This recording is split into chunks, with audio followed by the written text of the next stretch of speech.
আল্লাহ পাক আমাদেরকে এমন এক কিতাব দিয়েছেন, যেই কিতাবটা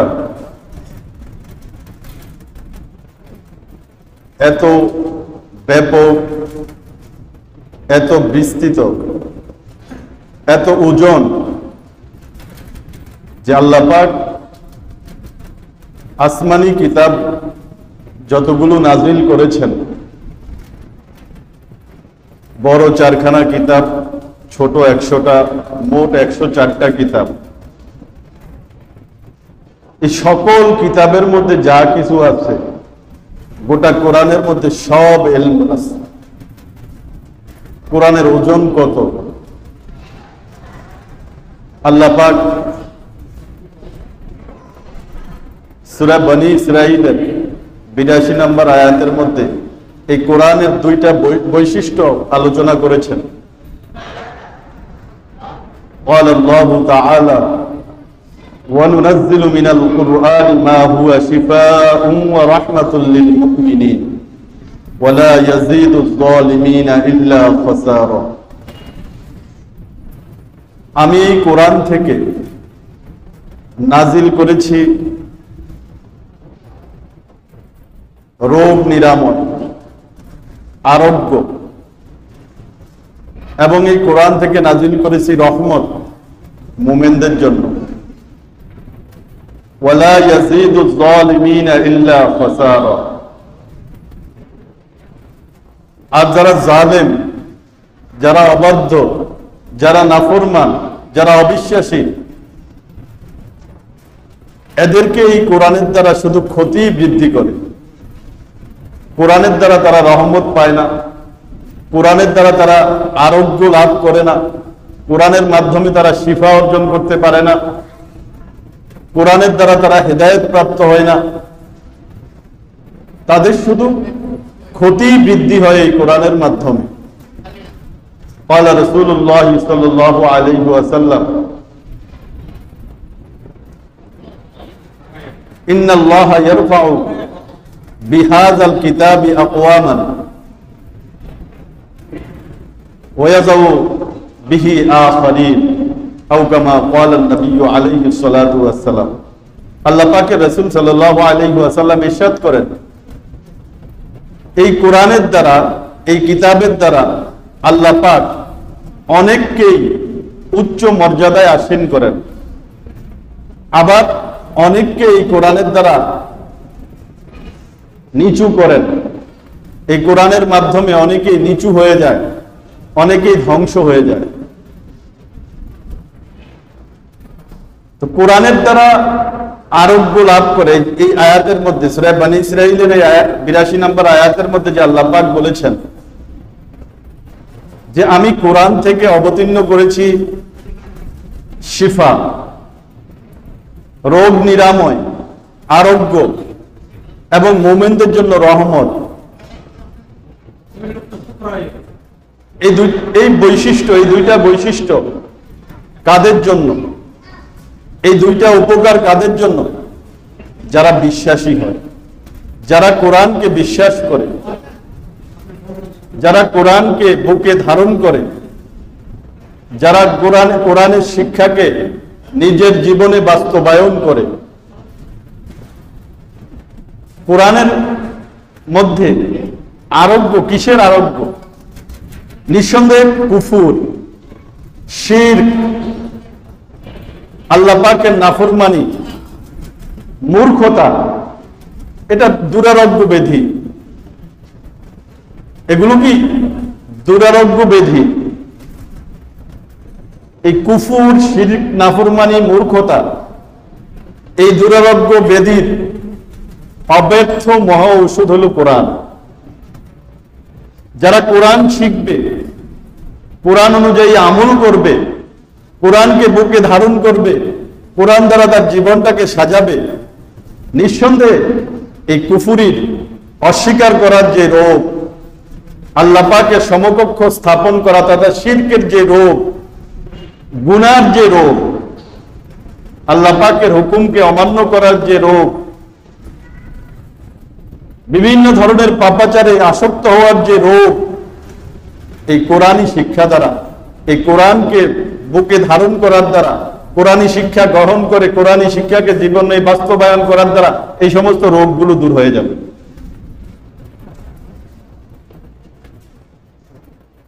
এবং সাথে সাথে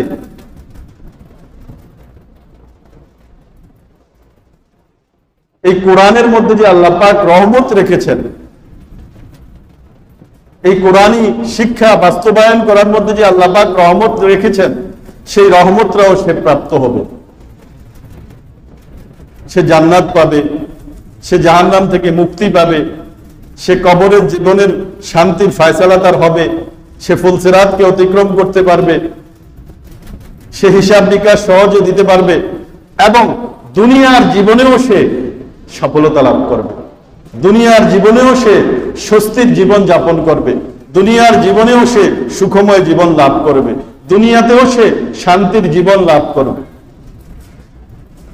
যেটা সে অনুভব করবে, যেটা সে পদে পদে সে পরতে পরতে সে জীবনের পরতে পরতে সে সেটা অনুভব করবে। এটা স্বর্গীয় শান্তি, স্বর্গীয় সুখ তার জীবনে নেমে আসবে। ওয়ানুনাজ্জিলু মিনাল কুরআনি মা হুয়া শিফাউন ওয়া রাহমাতুল লিল মুমিনিন। এবং মানুষের দৈহিক যে রোগ রয়েছে সেটা শিফাও আল্লাহ পাক কোরআনের মধ্যে রেখেছেন। ইমাম রাজি রহমতুল্লাহ আলাইহি বলেন, তাফসীরের কিতাবের মধ্যে এসেছে যে মানুষের দুই ধরনের রোগ হয়, একটা হলো তার আত্মার রোগ, মনের রোগ, আরেকটা হলো তার দৈহিক রোগ। আর এই কোরআনের মধ্যে মানুষের আত্মার রোগের, আত্মিক রোগেরও শিফা রয়েছে, মানুষের দৈহিক রোগেরও শিফা রয়েছে। এই কোরআনী শিক্ষা যে বাস্তবায়ন করবে সে সচ্চরিত্রবান হবে, তার চরিত্র সুন্দর হবে, তার নৈতিক অবক্ষয় রোধ হবে, তার দিলের মধ্যে যে কুফুর আর শিরক আর বিদআত আর গুনার কালিমা আর অন্ধকার রয়েছে, কোরআনী শিক্ষার দ্বারা সেই অন্ধকার দূর হয়ে যাবে। এবং দৈহিক যে রোগ রয়েছে সেই রোগগুলো কোরআনী চিকিৎসার মাধ্যমে, কোরআনী আমলের মাধ্যমে তার দৈহিক রোগগুলো দূর হয়ে যাবে। রাসূল পাক সাল্লাল্লাহু আলাইহি ওয়াসাল্লাম ইরশাদ করেছেন যে সূরা ফাতিহার মধ্যে সকল রোগের শিফা রয়েছে, সূরা ফাতিহার মধ্যে সকল রোগের শিফা রয়েছে। অন্য হাদিসের মধ্যে রাসূল পাক সাল্লাল্লাহু আলাইহি ওয়াসাল্লাম ইরশাদ করেন, আলাইকুম বিশিফাআইনি আল আসাল ওয়াল কুরআন আও কামা ক্বালা নবী আলাইহিস সালাতু ওয়াস সালাম। তোমাদের জন্য আবশ্যক দুইটা আরোগ্য, দুইটা শিফা গ্রহণ করা, একটা হলো মধু আর একটা হলো কোরআন। মধুর মধ্যে বিভিন্ন রোগের শিফা রয়েছে, সেটা তো আমরা জানি। একটা হলো মধু, মধুকে দৈহিক রোগের শিফা, নিরাময় হিসেবে গ্রহণ করার কথা হাদিসের মধ্যে বলা হয়েছে। ওয়াল কোরআন, আরেকটা হলো কোরআন। কোরআনটাও দৈহিক রোগের শিফা রয়েছে, কোরআনের মধ্যেও দৈহিক রোগের শিফা রয়েছে। তো কোরআনের মধ্যে যেমন আত্মিক রোগের শিফা, তেমনি ভাবে দৈহিক রোগেরও শিফা রয়েছে কোরআনের মধ্যে। এজন্য কোরআনটা অনেক ওজনদার, অনেক ওজন হয় স্বাভাবিক। আসমানি 104 খানা কিতাবের মধ্যে যা রয়েছে পুরা কোরআনের মধ্যে তা রয়েছে। লাউ আনজালনা হাযাল কুরআনা আলা জাবালিন লারাআইতাহু খাশিআন মুতাসাদ্দিআন মিন খাশিয়াতিল্লাহ। আমি যদি, আল্লাহ পাক বলেন, আমি যদি এই কোরআনকে পাহাড়ের উপর নাজিল করতাম, আর পাহাড়ের যদি বোধ শক্তি, পাহাড়ের যদি জীবন আর অনুভূতি থাকতো, তো পাহাড় আল্লাহ পাকের ভয়ে নিঃশেষ হয়ে যেত, গলে যেত, ধসে যেত। কোরআনের মধ্যে এত ওজন। রাসূল পাক সাল্লাল্লাহু আলাইহি ওয়াসাল্লামের উপর যখন ওহী নাযিল হইতো, তো শুরুর দিকে অত্যন্ত খুব কষ্ট হইতো, ওহি যখন নাজিল হইতো, ওহির এত ওজন যে রসুল ঘামায়া যাইতেন, রসুলের শরীর দিয়া কপাল বেয়ে গাল বেয়ে ঘাম ঝরত। যদি কোনো বাহনের উপর থাকতেন, উটের উপর থাকতেন, উট সাথে সাথে শুয়ে পড়ত। এত ওজন কোরআনের মধ্যে। এই জন্য এই কোরআনকে আমাদেরকে অর্জন করতে হবে, নিজেরাও কোরআনকে, কোরআনী শিক্ষাকে অর্জন করতে হবে এবং সেই শিক্ষা নিজের জীবনে বাস্তবায়ন করতে হবে। আর এই কোরআনী শিক্ষাটা ফরজ, ফরজে আইন। তালাবুল ইলমি ফরিদাতুন আলা কুল্লি মুসলিম, যে দ্বীনি ইলম শিক্ষা করা প্রত্যেক মুসলমানের উপর ফরজ। দ্বীনি ইলম শিক্ষা করা প্রত্যেক মুসলমানের উপর ফরজে আইন। যেটুকু দিন তার প্রয়োজন, যেই বিষয়টা তার উপর ফরজ, যেই বিষয়টা সে তার করা লাগবে, চাই সেটা দুনিয়ার কাজ হোক আর আখিরাতের কাজ হোক, ওই বিষয়ে তার ইলম শিক্ষা করা ফরজ। এর বাইরে যে শিক্ষাটা রয়েছে দ্বীনি শিক্ষা, সেটা তার জন্য ফরজে কিফায়া। অর্থাৎ সমাজের মধ্যে একটা দল, একটা শ্রেণী, একটা জামাত দ্বীনের সকল ইলম জাননেওয়ালা, দ্বীনের সকল বুঝ তাদের থাকতে হবে, কিন্তু ওই পরিমাণ ইলম, মানে সব ধরনের ইলম প্রত্যেকের জানা ফরজ না। আপনার উপর নামাজ ফরজ, নামাজ কিভাবে আদায় করতে হবে, নামাজের মধ্যে যা কিছু লাগে সেই সমস্ত বিষয়গুলো অর্জন করা আপনার জন্য ফরজ। রোজা রাখা আপনার জন্য ফরজ, রোজার যাবতীয় বিষয়গুলো জানা আপনার জন্য ফরজ। হজ করা যদি আপনার উপর ফরজ হয়, তো হজের যাবতীয় বিষয়গুলো জানা আপনার জন্য ফরজ। আপনি যদি বিয়ে শাদী করেন, বিয়ে শাদীর উপযুক্ত হয়েছেন, বিয়ে শাদী করবেন, বিয়ে শাদী সংক্রান্ত যত ইলম রয়েছে সেটা জানা আপনার জন্য ফরজ। আপনি যদি ব্যবসা করেন, আপনার পেশা ব্যবসা, তো ব্যবসার মধ্যে যত ধরনের জায়েজ নাজায়েজের বিষয় আছে, বৈধ অবৈধের বিষয় আছে, সেগুলো জানা আপনার জন্য ফরজ। আপনি যদি চাকরি করেন, চাকরি সংক্রান্ত যত বিষয় আছে, কোনটা শরীয়ত অনুমোদন করে, কোনটা নিষেধ করে, সেটা জানা আপনার জন্য ফরজ। আপনি যদি চাকরি করেন, আপনার জন্য কৃষি কাজের ইলম শিখা আপনার জন্য ফরজ না। আপনি যদি চাকরি করেন, আপনার জন্য গাড়ি চালানোর যে বিষয়গুলো আছে সেটি জানা ফরজ না। সেখানে শরীয়তের কি বিধি নিষেধ আছে সেগুলো জানা আপনার জন্য ফরজ না। যে যেই পেশায় নিয়োজিত আছে সেই বিষয়ে তার জন্য জানা এবং সেটার বৈধ অবৈধতা জানা, সেটার মধ্যে শরীয়তের বিধি নিষেধ কি সেটা জানা তার জন্য ফরজে আইন। শিখতেই হবে। এই সমস্ত বিষয়গুলো যদি সে না শিখে, সে গুনাহগার হবে, তার কবিরা গুনাহ হবে, বড় গুনাহ হবে।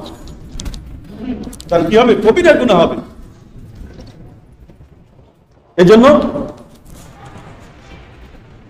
মানুষের জীবনের সাথে যে সমস্ত বিষয়গুলো সংশ্লিষ্ট, জড়িত, চাই সেটা দুনিয়াবী বিষয় হোক, চাই সেটা আখিরাতের বিষয় হোক, সেই সমস্ত বিষয়গুলোর উপর তার ইলম অর্জন করা, জ্ঞান অর্জন করা তার জন্য ফরজে আইন। এর বাইরে শিখা সেটা হলো ফরজে কিফায়া। সেটা কিছু লোক জানলেই হবে, আর কিছু লোক যদি না জানে সবাই গুনাহগার হবে।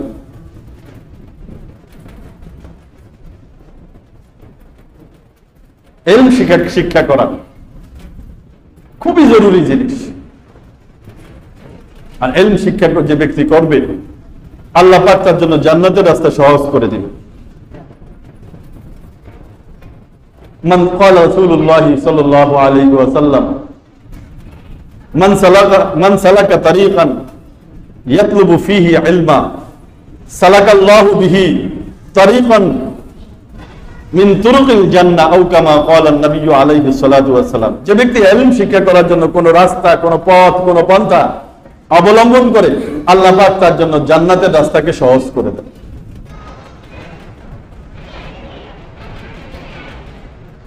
ওয়া ইন্নাল মালাইকাতা লা ইয়াদউ আজনিহাতাহা রিজান লিতালিবিল ইলমি।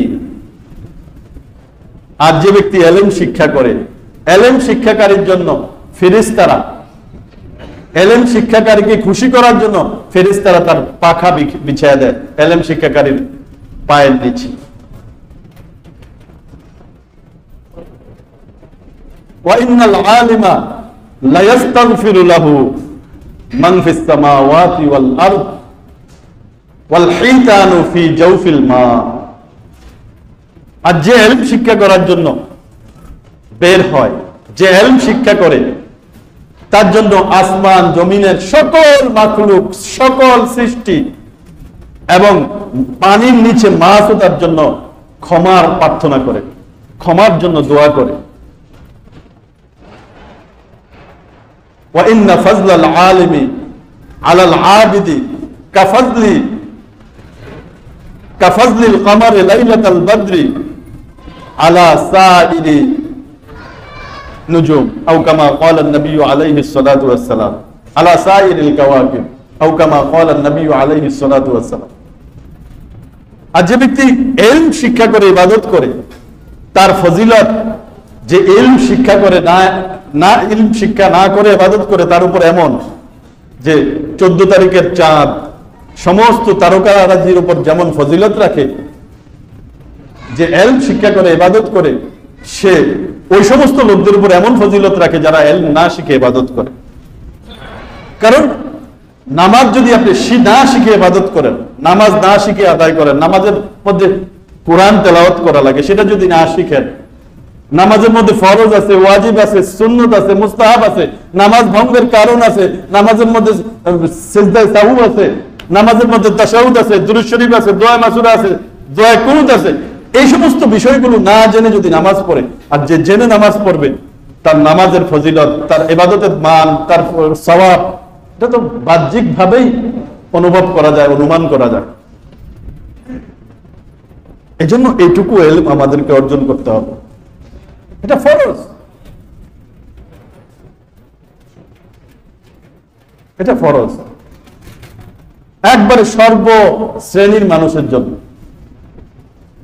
কি বৃদ্ধ, কি জওয়ান, কি যুবক, কি বাচ্চা, সবার জন্য। আমার বয়স হয়ে গেছে, আমার কিন্তু নামাজ ফরজ, আমি ঘর সংসার করি, মুআমালাত মুআশারাতের সামাজিকতা, পারিবারিক যে সমস্ত বিষয়গুলো আছে, আমি তো একটা ফ্যামিলির সদস্য, আমি বৃদ্ধ হয়ে গেছি, আমি তো একটা ফ্যামিলিতে থাকি, আমার তো ফ্যামিলি আছে, আমি তো একটা সমাজে বসবাস করি, সমাজ নিয়ে যে বিষয়গুলো আছে শরীয়তের, পরিবার নিয়ে যে বিষয়গুলো আছে শরীয়তে, সেগুলো আমাকে জানতে হবে না? আমি বুড়া হয়ে গেছি, বয়স হয়ে গেছে, ইলম শিক্ষা করা লাগবে না, এটা বলার কোনো সুযোগ নাই। সবাইকে শিখতে হবে, সর্বস্তরের মানুষ। তাহলে এই পরিবার থেকে অন্ধকার দূর হবে, সমাজ থেকে অন্ধকার দূর হবে, নিজের ব্যক্তি সত্তা থেকে অন্ধকার দূর হবে, নিজের সন্তানদের উপর থেকে অন্ধকার দূর হবে, যেটা দূর হয়েছিল ওই 1500 বছর আগে রাসূল পাক সাল্লাল্লাহু আলাইহি ওয়াসাল্লাম যখন এই কোরআন নিয়ে জমিনের মধ্যে এসেছিলেন, দুনিয়ার মধ্যে এসেছেন। জাহিলিয়াতের যুগ ছিল, অন্ধকার যুগ ছিল, মানুষ অন্ধ ছিল, মানুষের অন্ধকারের মধ্যে নিমজ্জিত ছিল, খুন খারাপি, রক্তারক্তি, লুটপাট, লুটতরাজ, এমন কোন গুনাহ ছিল না যে তারা করে নাই। গুনাহ করে তারা অহংকার করত, গুনার মধ্যে তারা স্বাচ্ছন্দ্য বোধ করত। এই ধরনের মানুষগুলোর উপর থেকে যে কোরআনের মাধ্যমে, যে কোরআনী শিক্ষার মাধ্যমে এই অন্ধকার দূর হয়েছে, এখনো সেই অন্ধকার দূর হবে এই কোরআনী শিক্ষার মাধ্যমে। এজন্য এই দ্বীন শিখার জন্য আমরা কয়েকটা পন্থা অবলম্বন করতে পারি। একজন ওস্তাদ নিয়োগ করা, নিয়মিত একজন ওস্তাদের কাছে আমরা পড়বো, অথবা ধর্মীয় যে বই আছে, কিতাবাদি আছে, সেগুলো পড়ে। এটা তো সবার কাজ না, এটা তো সবাই পারবে না, অনেকে আমরা পড়তে জানি না। অথবা 3 নম্বর পন্থা, ধর্মীয় লাইনের মানুষরা যে সমস্ত ওয়াজ, যে সমস্ত নসিহত গুলো পেশ করেন, তাদের ওয়াজ নসিহত শুনে। সবচাইতে উত্তম এবং সহজ নিয়ম হলো নিয়মিত একজন ওস্তাদের মাধ্যমে এই ইলম শেখা, নিজেও শেখা, এবং নিজের ভবিষ্যৎ প্রজন্মদেরকেও শিক্ষা দেওয়া। আমার সন্তানদেরকে এই ক্ষণস্থায়ী জীবনে সফলতার জন্য আমি কত কিছু শিক্ষা দেই, ডাক্তার বানাই, ইঞ্জিনিয়ার বানাই, ব্যবসায়ী বানাই, কত ধরনের পেশা, কত ধরনের কৌশল, কম্পিউটার শিখাই, অমুক কাজ শিখাই, অমুক মেকানিক্যাল কাজ শিখাই, বিভিন্ন ভাবে তাকে আমি কি করার, দুনিয়ার মধ্যে বাঁচার যে কৌশলগুলো, এগুলো আমরা শিখাই। এক একটাকে একাধিক কৌশল শিখাই, একাধিক পেশায় নিয়োজিত হওয়ার যোগ্যতা সম্পন্ন করে দেই। সেটা কত বছরের জন্য? 50, 60, 70 বছরের জন্য। কিন্তু এই সন্তানটা তো মৃত্যুর পরে বড় একটা জিন্দেগিতে যাবে, এই জীবনের শুরু আছে শেষ নাই, সেই জিন্দেগিতে যাতে সে সফল হয় সেই চিন্তাটাও তো আমাদের করতে হবে।